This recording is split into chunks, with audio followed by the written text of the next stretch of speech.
because man's task is to make the earth after the model of heaven. Thy will be done on earth as it is in heaven. Man's project is to heavenize the earth. Man is made to transform the world from glory to glory, to take hold of it and break it down and remake it after the image of heaven.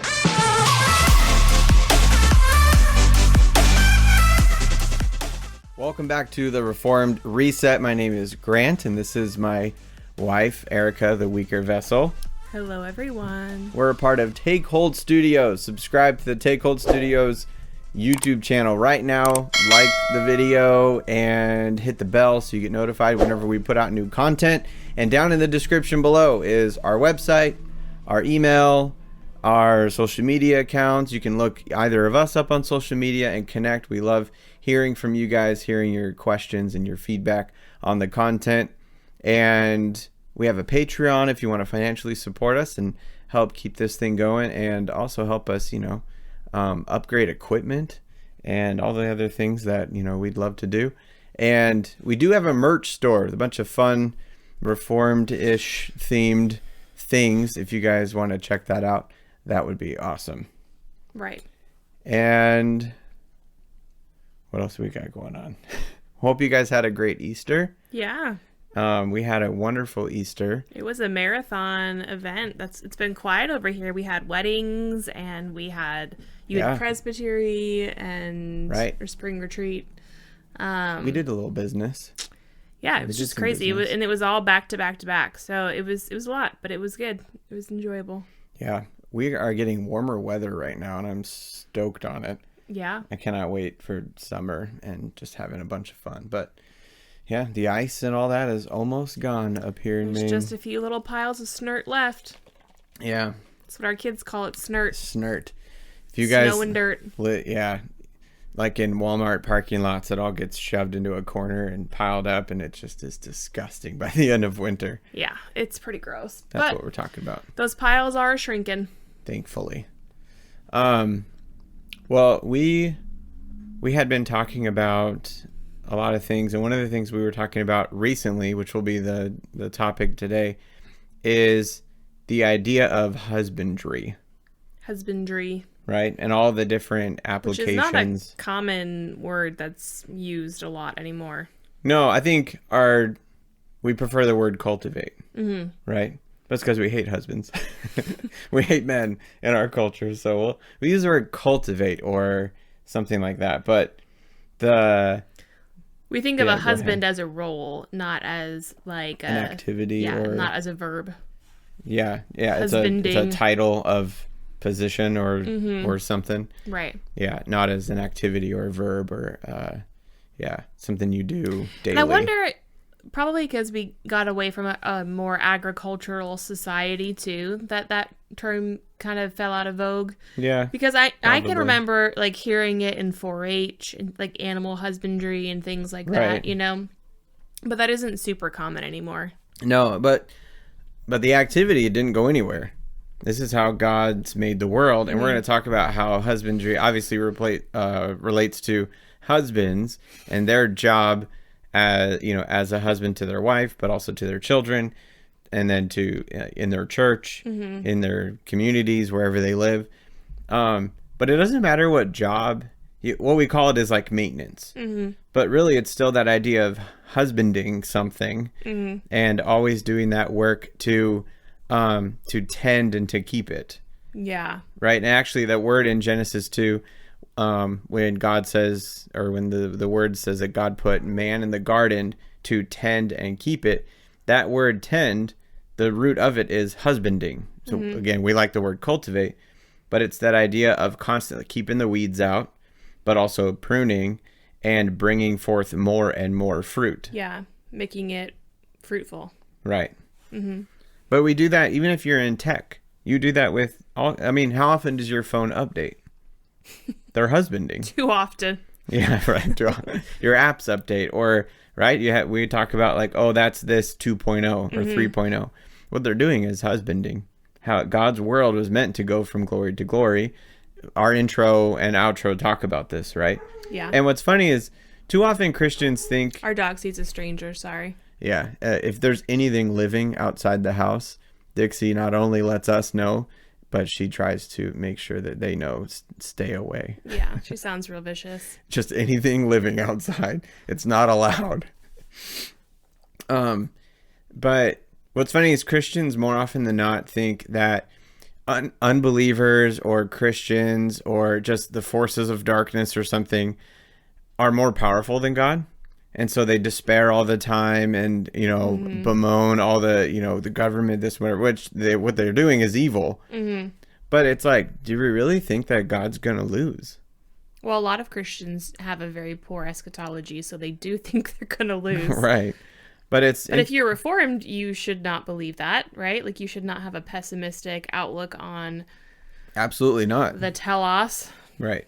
I was thinking about what the psalmist says about your wife being a fruitful vine and your children being like olive branches round about thy table. Yeah. Like this idea that a man would husband his family well, that his wife would be fruitful, bearing little olive shoots coming up. Yeah. This idea of husbandry is not just like a Genesis like concept, but it's throughout. And then even in the Great Commission, where Jesus tells the disciples to go make disciples, like go make disciples of the nations, go baptize them, teach them how to obey. Right. It's husbandry. That's husbandry language. Yeah. All of the language that applies to how the church is supposed to interact with one another, which is, bearing with one another, serving one another, stirring one another up to love and good works, right? Forgiving one another. All that kind of stuff is husbandry. That's covenant community husbandry. Yeah. And then the pastor does the same thing. What is the pastor's job but to equip the saints for the work of the ministry? Yep. And so sometimes that means pruning. Sometimes that's saying a hard word. But like Doug Wilson says, hard words make soft people. And that's where growth can happen. And through the word and sacrament, through the ministry of word and sacrament, you're equipping people and enabling them to bear more and more fruit. No one, stagnant waters are gross, right? No one, like flowing waters are clean and rich, full of life and stuff. It's stagnant waters that are murky and nasty and stinky, right? Yeah. Another thought escaped me. Go ahead. One of the things I was going to say is one of the key things to proper husbandry is understanding what is yours to manage. And we've said this multiple times in the podcast before. We tell our kids this when they get, bossy pants with each other. It's like, if it's not yours to manage, then don't manage it. Right. Like, if it's not yours, then you have no business sticking your hands in there and making it your business. You mean like Ukraine? Well, yeah, maybe. But if it is yours to manage, then that's what God's given you to actually steward and manage and husband. Right. Well, God gave his servants talents, and he didn't hold them responsible for the other servants' talents. No, what are you given? Yeah. And so you're going to be held to account for what you were given and what you did with it. Did you bring an increase? Right? Right. So I lost the thought I had. Maybe it'll come back to me. But when we were talking about recording on this, we were talking about husband and wife growing together in their faith. And husbands, more often than not, this is what I've seen over and over again, is either the wife is very spiritual minded. She's very invested in her faith. And so he just kind of lets her go. And it's like, well, it's kind of just sort of happening. So he's just happy she wants to read a book. And so even if it's a bad book, he's just happy she's doing it. Yes. And also, we've seen that too. What I was thinking of is the husbands who kind of... I feel like I need to block the label or the logo on this. Right. What I'm thinking of is the husband that then doesn't really develop or cultivate his own spiritual life to then water his wife with the word. Yeah. He thinks she's already doing that, so I'm good. She's a self-starter. Yeah. So she, automatically she's good. So I can check out of that responsibility.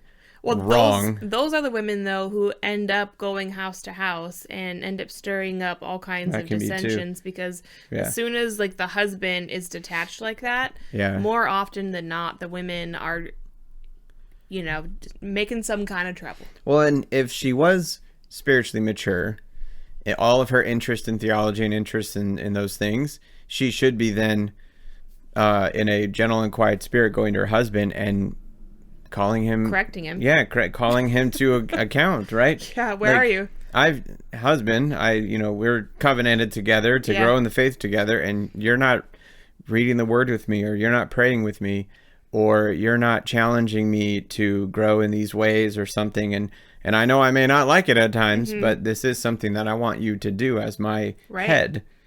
So that's one problem. The other one is husbands who don't water their wife with the word, or they're not intentional with increasing the spiritual, the theological knowledge and abilities and competency of their wife, because the wife is just, well, I'll just do whatever. I just, I love you, and I know there's a word about submission, so that's what I'll do.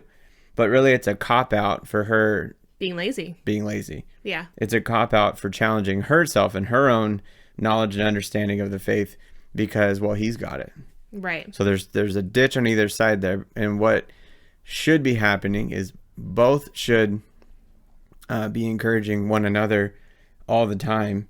And the husband should be proactive in leading his wife into a deeper faith. Right. All the time. Yeah. The thing is that it can seem very spiritual for women to say, well, I'm going to submit to my husband's theological views, whatever they are, because God's told me I must. So I don't feel as though it's my responsibility to go study it out or be convinced in my own mind.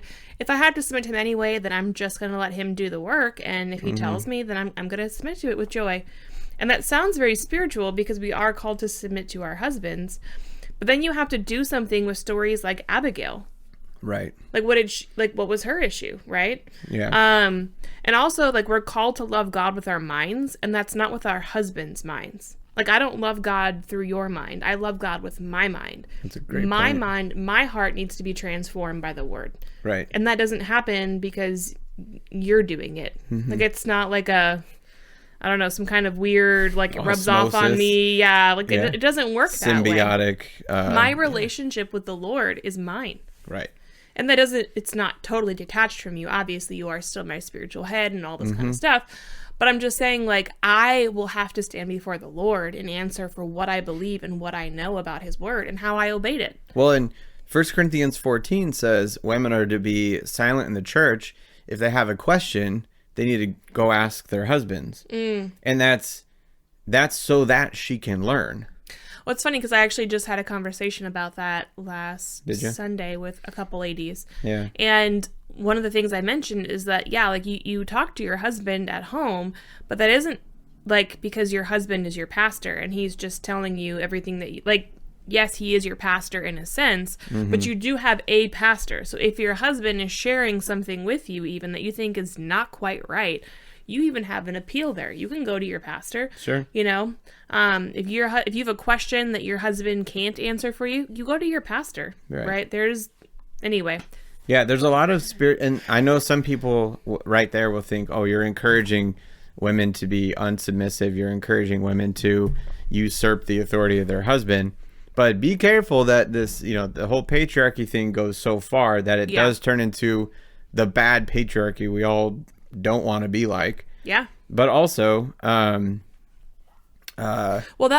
bad kind of patriarchy actually leads to weird cults. That's really what it leads to. It does. It leads to weird cults. It leads to like women looking like Amish. It leads to like just weird, bizarre things. And it's not godly at all. We were talking about this morning with our daughters. We have 2 daughters, and what we want our daughters to be like. I can remember listening to, I think it was Doug Wilson and Rachel Jankovic talking about something. I don't remember what podcast it was or something. But I remember Rachel saying that she wants her daughters to be so strong. She always told her daughters, we don't need more weak women in the church. We don't need more weak women. We've got enough of them. We need strong women. Like, the call to be submissive is not a call to weakness. Weakness of mind, weakness of heart. Like, that's not what submission is. It's actually incredibly like a strong position. You have to be strong to submit to your husband. Very good. Yep. And she's like, I told my daughters we don't need any more weak women. We need strong women. And I hope my daughters are so incredibly strong, and even theologically, that they terrify weak men. Right. Yeah. Like, I want my daughter to be a terror to weak men. Right. That they just chase them right off because weak men are scared of them. And I think, yes, that's what I want my daughters to be. Yeah. I want them to be gentle, quiet spirits that are incredibly strong in Right. their gentleness, right? Because there are a lot of men who are very strong and that they can still hold their newborn baby and be gentle in that way. Right. And we don't see a problem in the dichotomy there, being strong and gentle. Mm-hmm. But when it comes to women, when we say things like gentle, quiet spirit, we just assume doormat. That's Right. what that means. A docile, yes, Yes, sir, yeah. yes, sir. Right. Exactly. And that's not what we No. mean at all. And that's not the way the script, you brought up Abigail and Laban. And, was it Nabal? I think it's Nabal. Yeah, Nabal, but it's Laban. James It's, Jordan. yeah, it's the inverse. Uh-huh. He's another Laban. But if Abigail's exalted in the passage, and the Bible says women are to be gentle and quiet spirit, then obviously we know that fits it. Right. That fits part of Yeah. that definition because she is exalted. Well, and David ends up marrying Abigail. Right. Right? So obviously he found her quite attractive. That's right. Even in her unsubmissiveness to her husband, David was like, that's the woman I want to be my wife. Yeah, no problems marrying her. Probably shouldn't have because he was already married. But Just saying. yeah, no, you're right. Obviously, he didn't have an That issue was not a with- character flaw for him. Right. He actually saw that as a good Yeah. trait. Right. No, it's really good. So I'll just make a comment on this, the husbanding thing with parenting as fathers too, because, and there's a cultural problem here where we have a real problem with stick-to-itiveness.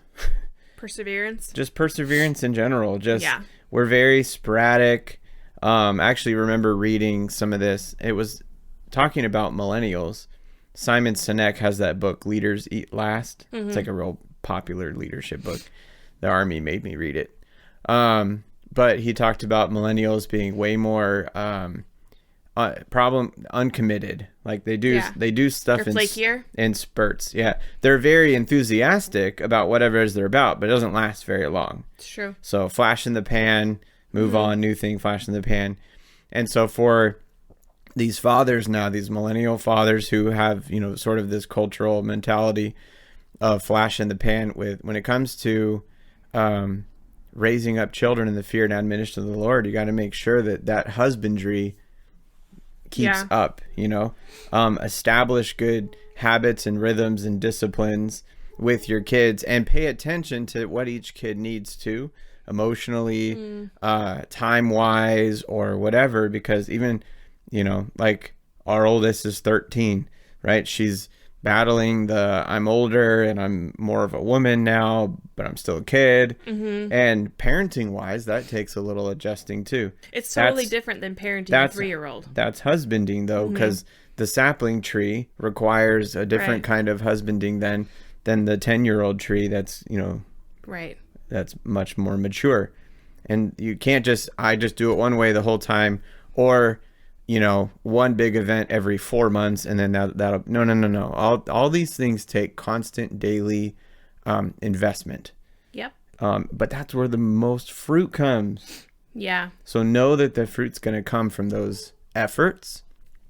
And if you're in the throes of the sapling years where you have lots of little ones, you don't see much fruit necessarily right away. Like you might be blessed and have incredibly obedient children and they're all little and like their disposition is just cheerful and obedient. God bless you. You are, blessed among people. That's right. But you're for most people, highly favored. Yeah, blessed and highly favored. For most people, it looks struggle. like a lot of years of being diligent, consistent, and not seeing a ton of good fruit right away.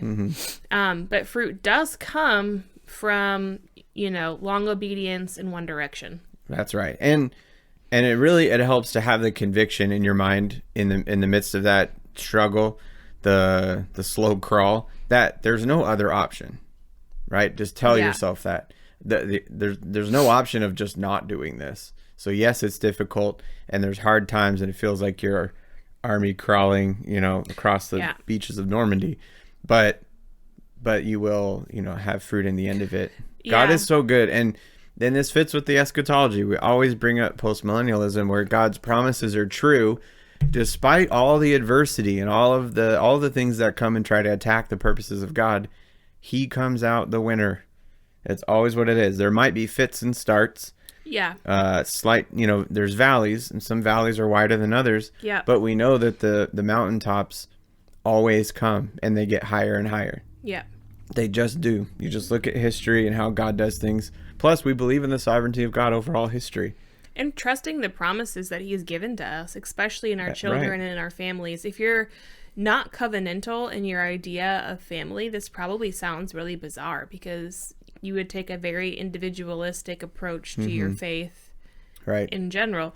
We are covenantal in our understanding. Right. And so we look at our children, our home, hopefully our grandchildren, and we see the promises of God lavished upon them. Yeah, we're not Gnostic, and where the promises are just sort of like a psychological appeasement, or like a psychological release valve, right? Oh, he's made promises, so then I can at least just like gaslight myself, even though all this stuff is going crazy. I'll just gaslight myself with the promises of God, and that will make me feel better. You are what Nietzsche says, like Christianity's opiate for the masses, right? Right. We're not like that. God's promises are tangible. They are right there in front of you. And to be believed. Like we believe God's promises. I just read through 1 Kings, and I'm like halfway through 2 Kings. And one of the things that really like stuck out to me, I mean, I've read this 1,000 times, but it just kind of, it was so interesting to me when it comes to Solomon, when it comes to David's son Solomon, one thing that is told him is that like you have all these blessings and promises so long as you obey what your father was given. As long as you obey the commands given to your father. That's right. Then you get the blessings and all the promises that were given to him. And so even though we're covenantal and we believe that our children have all the same promises, we also think there's a command there. Like our kids will get all the promises given to us so long as they obey, just like we have to obey to attain those promises, right? Yeah. And that isn't a works-based righteousness, it's husbandry. Right. No, that's how God's people live in covenant with him. Right. We don't establish the covenant by those works. But once we're brought into covenant community with God, now we live a redeemed life. And so that's how that works. And God's just, Doug Wilson has a fantastic old sermon series. I think it was called Calvinism 4.0 or something like that. But he explains this really, really, really well. But yeah, it's just covenantal blessings and curses. It's just the way God's baked it into the world. Right. And yes, someone always says, well, Christians suffer. Is this, health, wealth, prosperity, whatever? No, it's not, for a few reasons. One is we're still battling the effects of sin and the corruption of and if you read through 1 Kings, you realize there's a whole lot of ups and downs. Like it isn't just it isn't a smooth going story either. But the other thing is, what's valuable in God's kingdom is not the same as what's valuable to man. Right. And so we automatically go to like, if we obey God, then we're going to be swimming in stacks. But that's not even what postmillennialism really teaches. No. There's a much more valuable thing of peace with God, peace with God's people, fullness of joy, even in the midst of having cancer, or in the midst of, whatever, just a hard time of discipleship or whatever it might be. You still have fullness of joy and stuff. That can only come through the work of the Spirit in God's people. Yep. But God's promises are true. Is he not good to keep his word? Right. Of course he is. Right. And so the wonderful thing is, if you do have children, that is God giving you his, like, a promise, right? That's true too. If you have a child in your home right now, that is the Lord giving you a promise. How many fulfillments of promises are we just closing our eyes at? Right. God's literally saying, here is a soul that is, I'm entrusting to you, like a person who will exist for all eternity. That's good. And like steward it, like make it flourish, cause it to grow in godliness. Yeah. As far as application to church, I think this is really important too, because we are such a Burger King culture. I want it my way, and I also want it within 3 minutes. And so you visit a church, and there's problems, there's warts and ugliness and stuff, and it's like, well, yeah, because they're all sinners. And people's longevity to just stick it out and to do the tough thing, have the tough conversation, work through disagreement or whatever, like that's all husbanding. But what are we all trying to do as a covenant community but bear fruit for God's kingdom, for his glory in this world? Like, it's gonna take time. No, only a moron farmer would put the seed in the ground, wake up the next day and be like, where's my corn? Or think that they can just pop a seed in the ground and it's going to be a very fruitful plant. Like, you have to till up ground, you have to fertilize that ground, you have to make sure all, the proper nutrients are in the soil, it's not too alkaline. Like, there's so many things that have to happen to get that one little seed to sprout up. And ultimately, I mean, it is a work of God, right? Yeah, he brings the increase. Exactly. But we are called to plant, to water. And expect it. Yeah, and then expect it, yeah.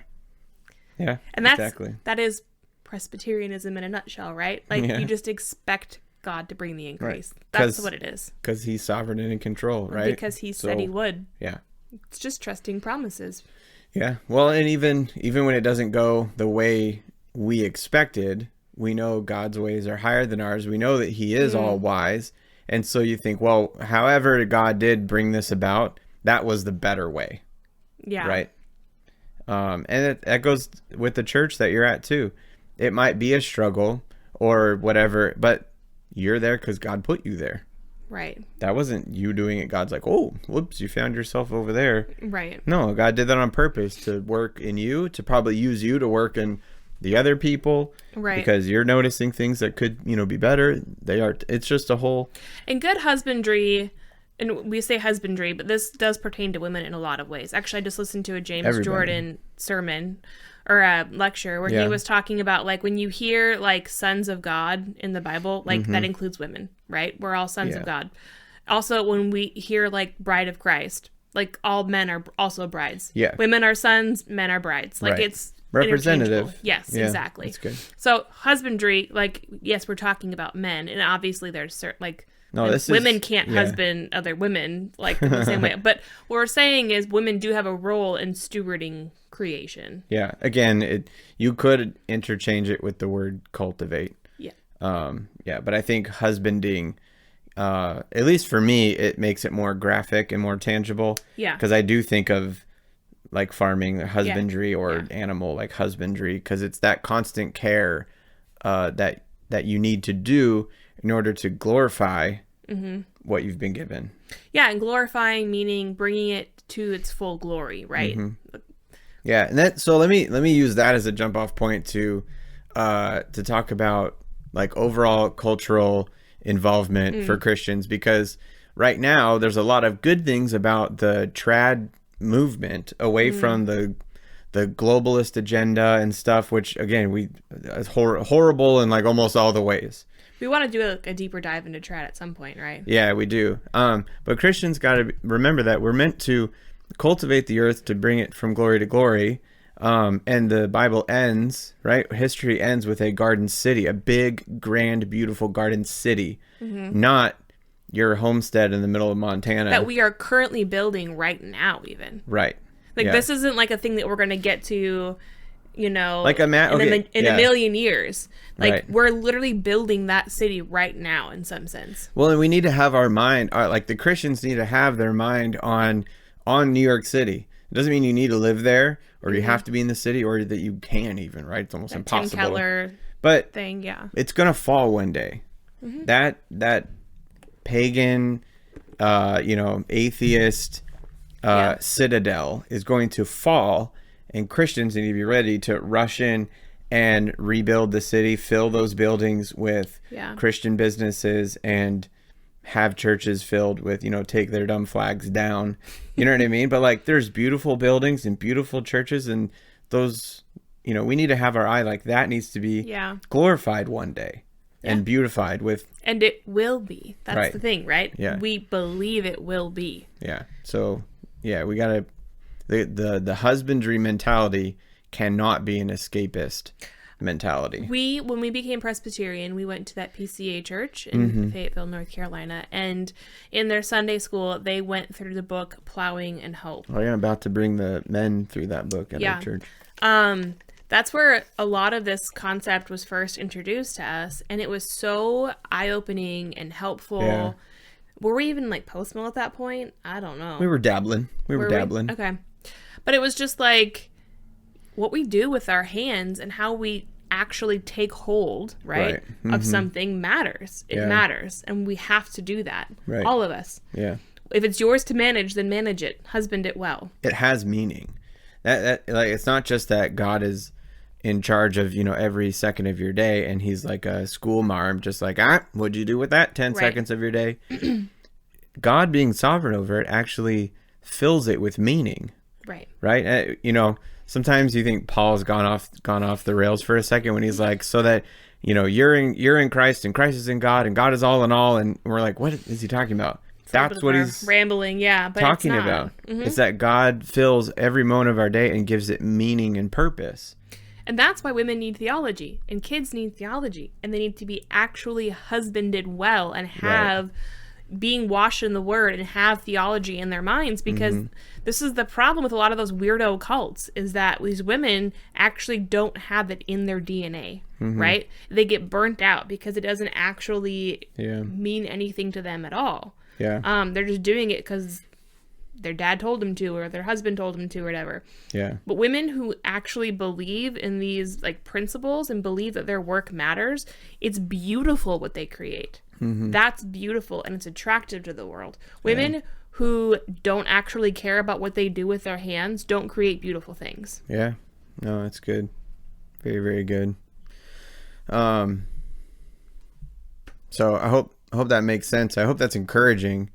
And I hope it sheds a lot of light on all the different activities you do, whether you're a husband or a wife, a parent or not. Or kid, teenager, whatever. Yeah, you're a kid watching this and realizing, you're preparing your mind for the adult life you're about to enter into.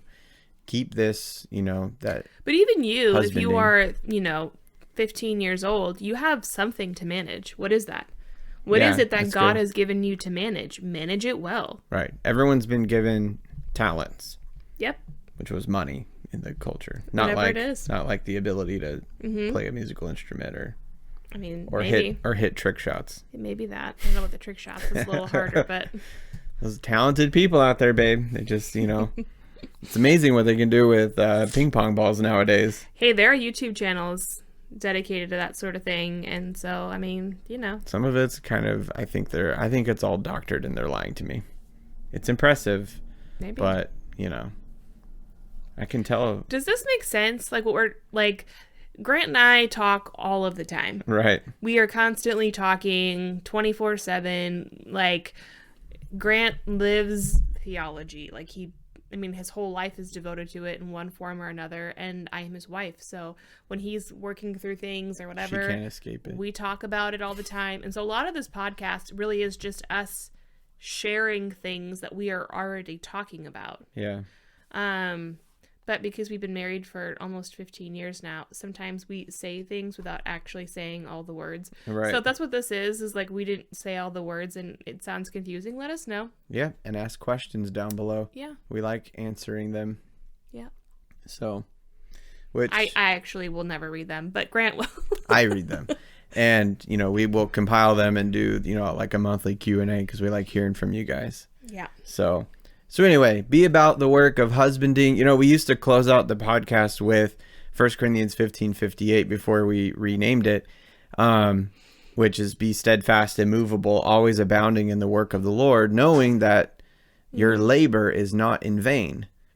And that's what that is. That's that husbanding principle of Christianity. Always be about it and be steadfast, immovable. Don't move from it. Yeah.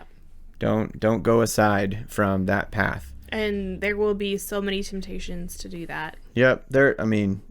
Distractions are plethora nowadays. So yeah, don't be distracted. And if you are wondering if there's an area in your life where you're not doing a good job, one thing I would ask you is, where are you bitter? Where are you not forgiving? Where are you upset? What makes you angry? Yeah, sin's a weight, right? Sin's a weight that slows you down in the race. Right. So if, like you're saying, if it's a struggle somewhere, that's probably... Because every single one of us wants to say, oh, we're doing a stellar job, right?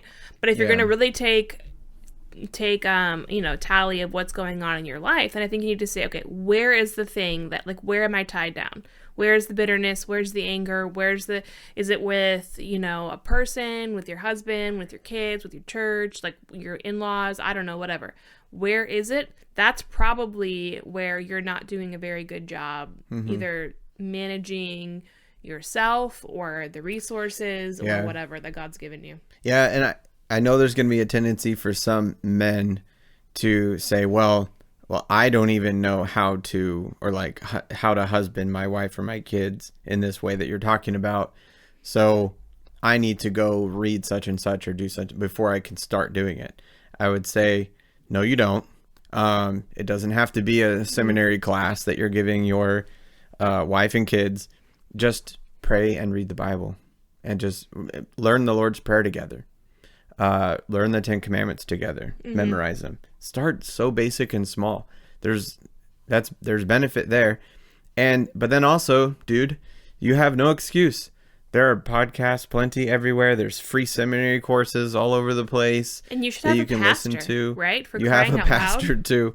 Yeah, help me do this. Go to your pastor and say, I think I'm not doing as good of a job as I could be doing with my wife. What resources do you have? What would you suggest? Because he's going to know you better than a stranger online can know you, hopefully. And if he doesn't, then that's where you start.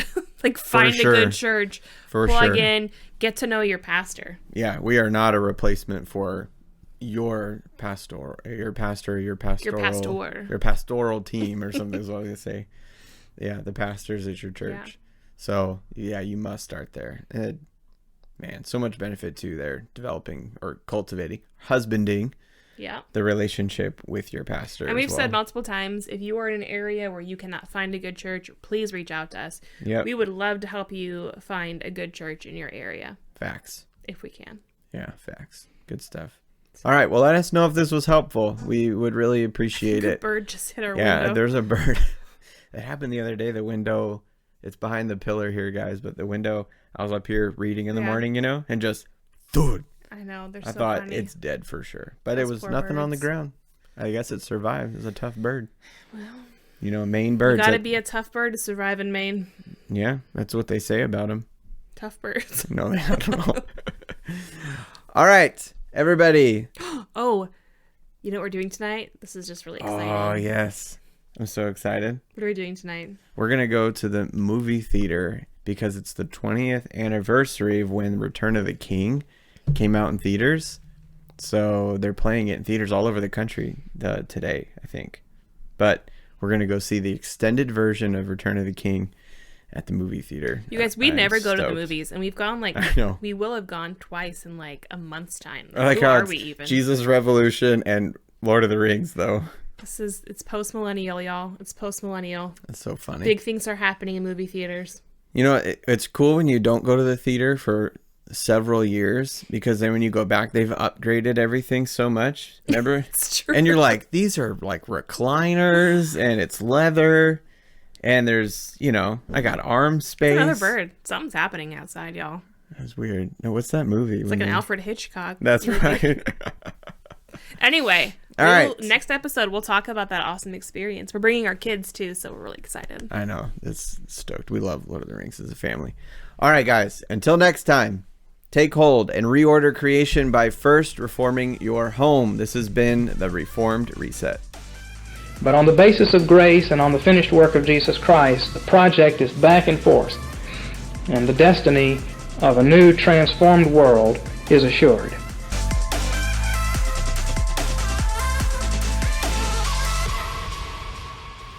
Just put the sourdough in the oven too, so I've got 40 minutes.